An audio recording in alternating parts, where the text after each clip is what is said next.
Dun, dun, dun, Cubby. Forgot about this.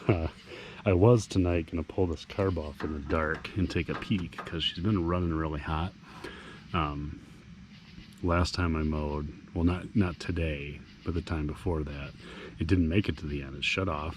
You can see the fuel filter sort of bypassed. I thought it was sucking air in there and making it run lean, which I guess wasn't the, well, maybe it was the case because it wouldn't start back up and the pump was running funny. So I have the diaphragm from a spare in there, which the diaphragm is in really good shape, that I put into that head or that valve cover. And so I took a bunch of stuff apart, looked down in the fan area and all that kind of stuff, and it's not like it's clogged up with junk. So did a little bit of reading, and a lot of people on these overhead valve engines point towards the head gaskets going bad. So we'll see. 9% battery, so I got to charge this thing up, but we'll get at it in the daylight. Okay, got her up here. Tire's flat already. It loses air just mowing the lawn now, so I think I'll have to get a new tire. I was looking at them for the size, and they say Cub Cadet on them, so these tires are probably 20 years old. So I'll do both. They're a lot more expensive than I thought, but you got to do this stuff sometime. But I'm not going to bother getting tires until we figure what the motor's doing. And I think you can't really do a compression test on these because they have decomp when they start. At least that's what Magical Internet is saying. So I think the right answer is to pull both plugs, see which one's oily, if one's oily. So if one's really oily, we'll do a leak down test on that side. And if it clearly fails, then we'll go ahead and do both head gaskets because we're going to have everything apart and accessible. So why not, right? Here we go. All I did was, drive from the shed up here, and we got this side. Plug's black and gross, but it's dry, right? It's sooty and dry. This one, sooty and damp, right? So we'll do a leak down on this cylinder and just see what comes of it. Okay, so I don't want to have to peel stuff off and look for marks and things like that. So to find top dead center, we're tried and true, jam a screwdriver in there, right? Now this piston goes this way, right? And the plug's in the side. If I leave it like this, the piston's gonna come up and it's gonna crush the screwdriver. So I have to hold it up, and you want to make sure it's sliding and is gentle. So if I leave it like this, and so I got, this is a 16 millimeter because it fits. And if I turn this, here, I can hold it up with one hand, your tripod. And if I start turning it, see how the screwdriver's coming out, right? And I'm just gonna do that until it doesn't come out anymore. So when it stops, it's top dead center.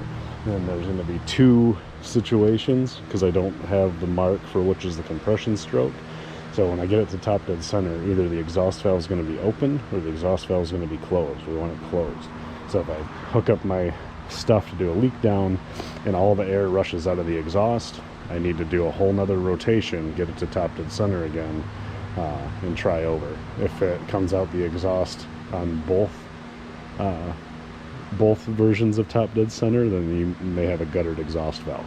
So, and then you want to dig in a little deeper and make sure your marks are lined up and you are on the right position. Leak down gauge. I rarely use these the way they're intended, unless I'm at work and whoever our customer is wants data from it, during some kind of wear test or whatever.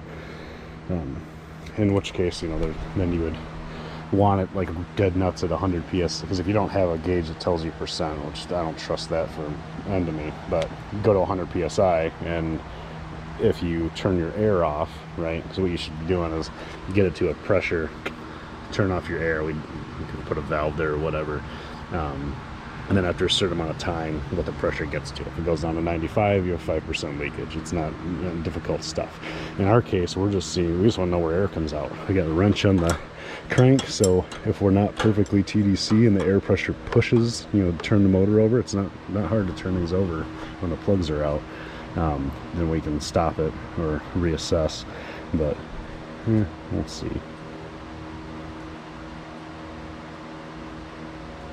Ooh.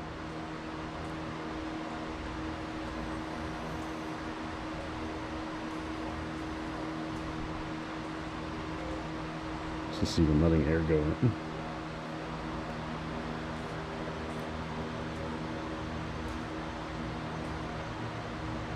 There we go. Pressure's not going up anymore.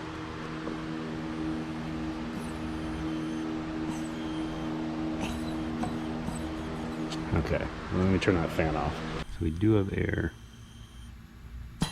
See?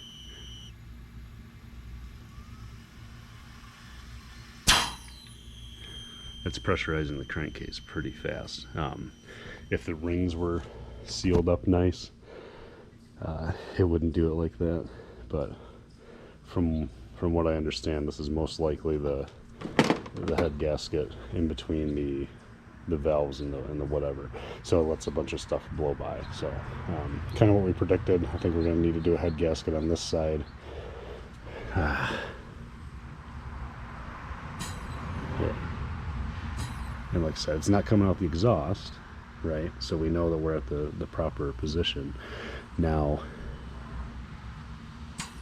I'm going to go ahead and do this on the other side just to see how it compares and make sure it isn't ring wear, because if it's ring wear, they should both do kind of the same thing, right? Because they're the same age. But if it's a head gasket, it should be different per side. So we'll start from there. And if it turns out that it is the rings and not the gasket, we still got to pull the heads off. So no harm, no foul.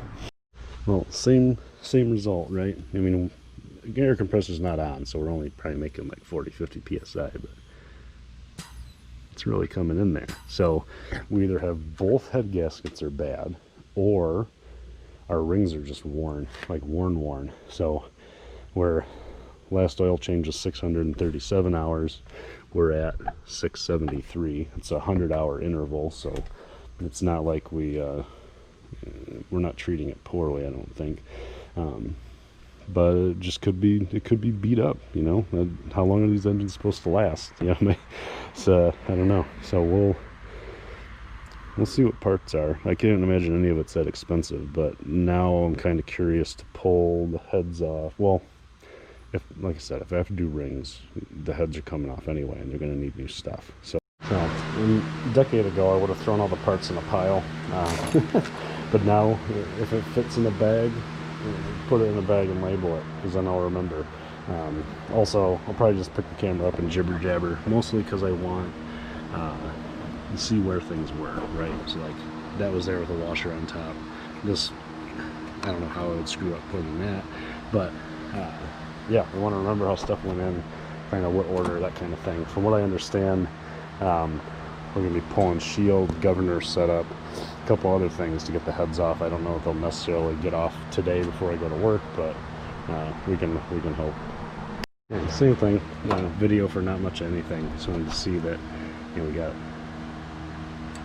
throttle control there, governor setting in the second hole from this side.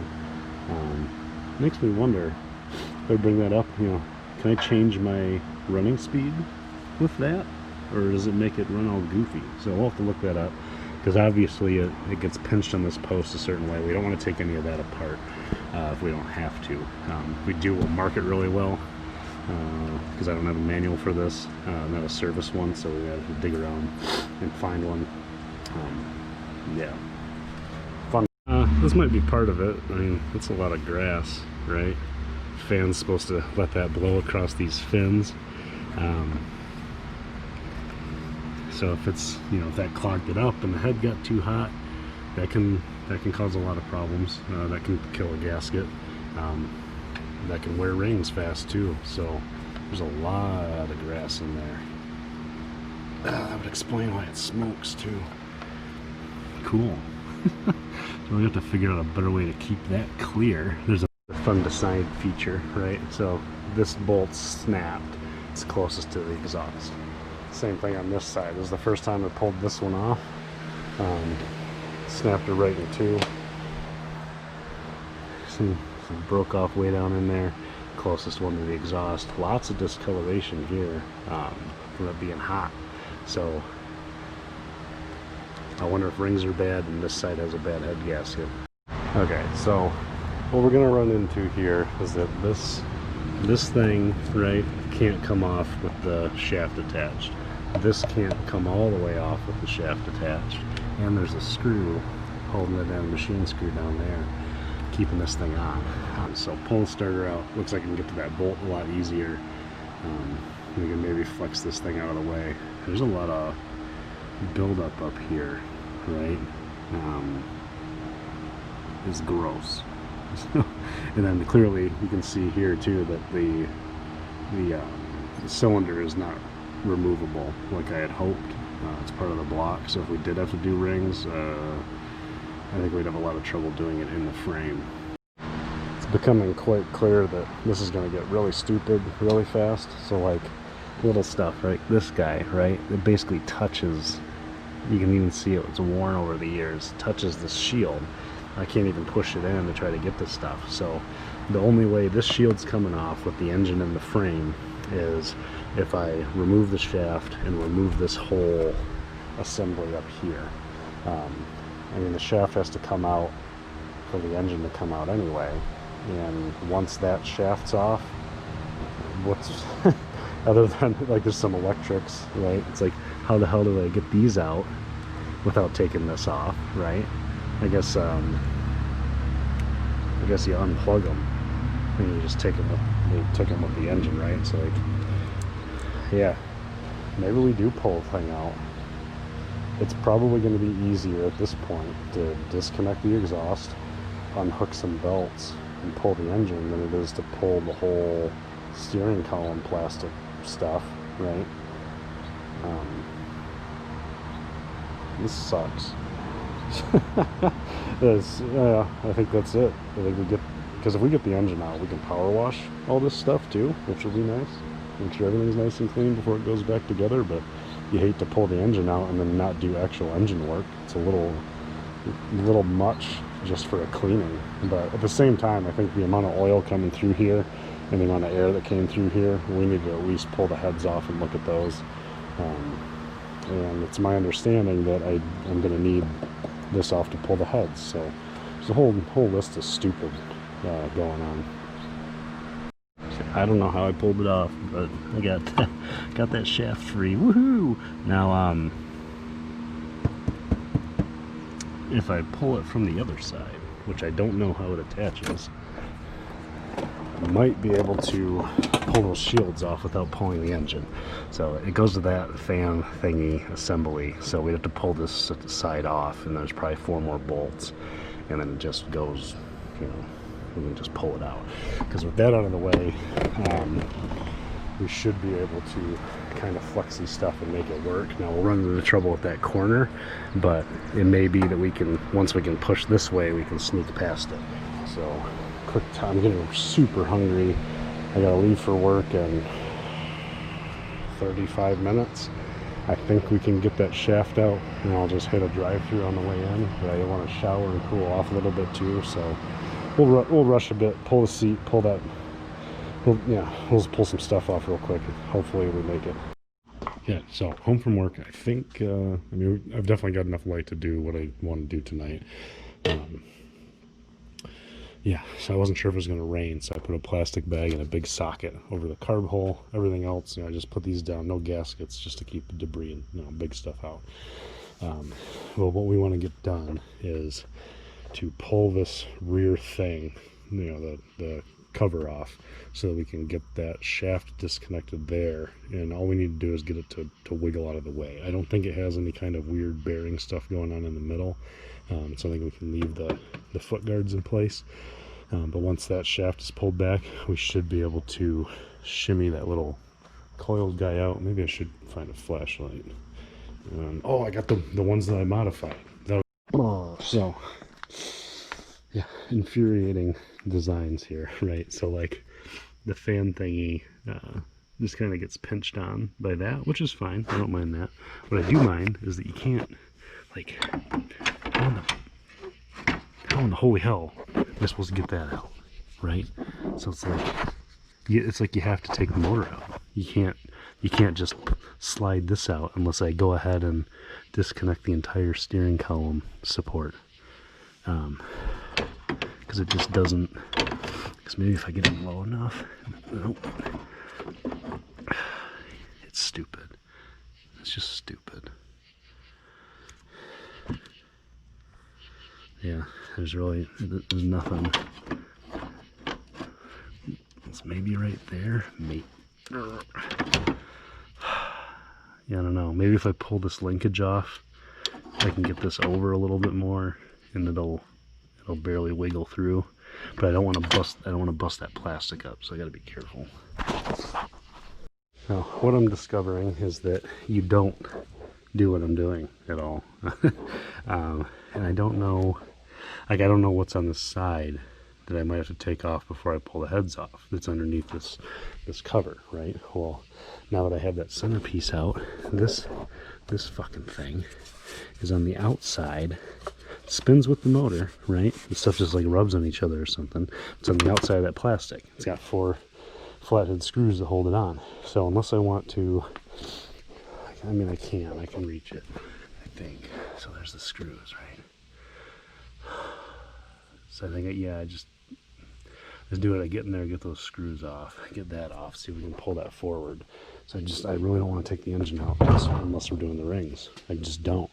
But looking at the way this is set up, they don't intend for you to even pull the heads with the engine in.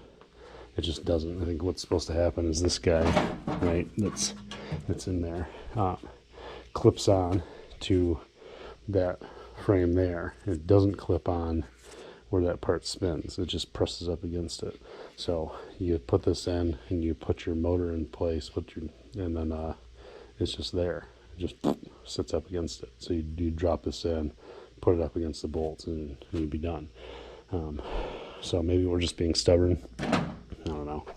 It's annoying, but necessary. Well, I think for me it's necessary because I really don't want to pull it off the frame. Just don't want to. So yeah, we'll get those out, get that cover off, and see what kinds of rats nests in there. Okay, we're back. This time with no music, so I don't get copyright infringements. But yeah, grass is packed in there like tight. You know, it kept the shape of this shield. Yeah, so probably what happened is it got packed up enough, finally started overheating, probably just roached both head gaskets. Hopefully that's all and we're fine and we don't need rings. A lot of people are saying, well, well maintained. This one just, we know from the previous owner it's not well maintained, right? Well, not, sorry, 2 previous owners ago. My friend Steve is the one that sold it to me, and he did a bunch of work on this thing to get it nicer before he sold it to me, and then I let it build up like this. So all that heat going into it, maybe it roached the rings too. We'll see once we have the heads off. So progress, right? But all of it is teach us that we have to take this out. We have to. Well, it's gonna end up being so much easier because, right, so we got these 4 bolts, right? Head size was 9/16 and they're fine thread. Like, come on guys. It's like fine thread, really? Like, get a lock nut, something. You don't need fine threads to hold an engine down. It's fucking stupid. It took forever, pain in my butt, but I think this ground right here, that's the last thing holding the engine in. We have all the, guys are gonna hit a deer. We got all the other wiring apart, so we'll pull that ground off.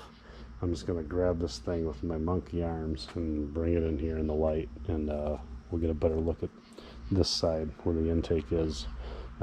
We get the heads off. It's an engine. So yeah, this will be easier to work on. In here in the light, right? And I don't know. Yeah, we can tip it over on the crank. That's fine. Okay. So it looks like, yeah, probably that intake is only held up. There's a hole here. Can't see in there. Let me get my flashlight.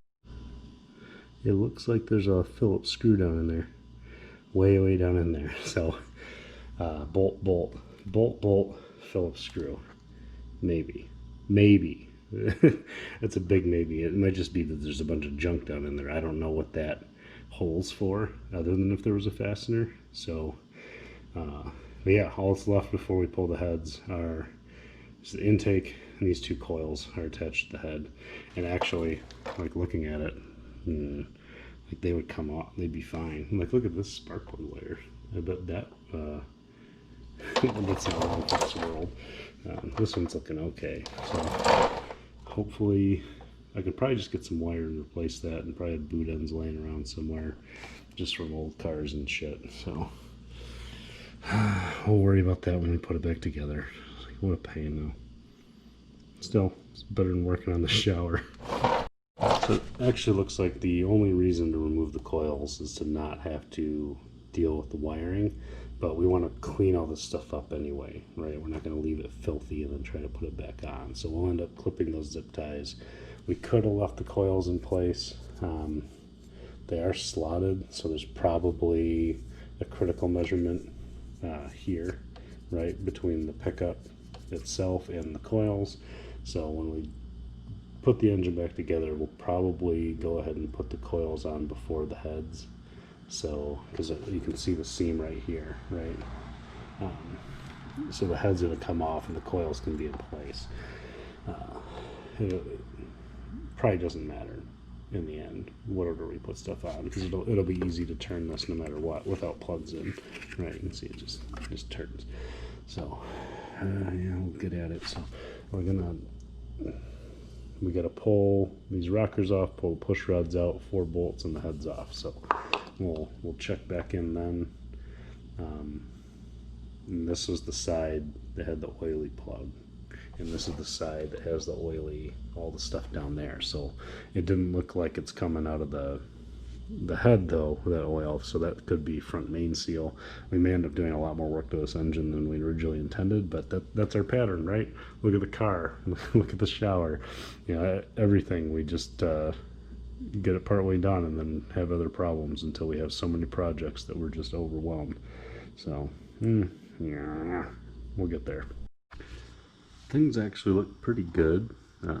There's no, so you can see that oil drain hole right there, and then same thing on this side, there's a drain hole. And the head gaskets are symmetrical, so whichever way you put them in, there's going to be this little triangle guy that lets oil drain from the head back down into the block. I was expecting to see burn like in this area, either on the head, right, or on the gasket, and on both sides I really didn't see that. So it's one of those where you, like, the cylinders don't really look that bad, but right, that pressure from that leak down, because I got my hands on the manual, the service manual for these, and for the leak down test they say, you know, make sure you have more than 50 psi, and if air is coming out of that breather tube, it's because you have worn cylinders or worn rings. So I think, like, even though there's no like damage, right, the thing looks good when you look at the cylinders themselves. Like, they're smooth. You can see a little bit of the factory crosshatch left over still. There's no huge lip at the top. You know, like at first glance they seem okay. But clearly the head gaskets weren't completely screwed, right? So I think we do, just out of like, we don't have any closure from the head gaskets. We don't have just a horrible burn mark going to one of these drain holes on either one of them, right? They just look like, here's a gasket I took out of an engine. There's nothing crazy going on. There's carbon buildup. Now you'll get all this like really black like this from low compression. So yeah, we're gonna do rings. We have to. I think it's like $100, the cheapest ones that I found for a set. To get the actual, really kind of funny, to get a set of rings, standard sized rings, because we don't need to machine these and go overboard. Not like it wouldn't help us go any faster, right? So it doesn't really matter. But standard rings from Cub Cadet are like $207 per cylinder. And then you look at the piston kit, which is a piston with rings, and it's $187. So it's like really, guys, like really, like you just trying to get rid of pistons? Is that the issue here? So yeah, we'll push forward tomorrow. This is enough for today, because now we need to go parts shopping. But in the end, to get we're gonna have to pull. There's a cover to pull off, and I think it's this side. I think it's this cover. I think right here there's a seam. This comes off. We'll be able to disconnect the rods from here and pull this stuff out. Putting the rings on to get a hone on it. But really, if we're gonna hone, the whole crank needs to come out. The whole thing needs to come apart. It's gonna be kind of a pain in the butt, but really, we can't just pull the pistons out, slap rings on, and go. Right? We need to hone it, and we're not going to hone it with a crank in, because that's irresponsible. I guess we could put rags over it and hope for the best, but it's sad, because there's going to be a point where I have the crank out, and it's like, well, crank's out, might as well do new bearings. So at what point can I get a remand engine for cheaper than me doing it myself and just mail this as a core? You know, maybe that's where we go with this. So we'll do some research tomorrow. This is enough for tonight.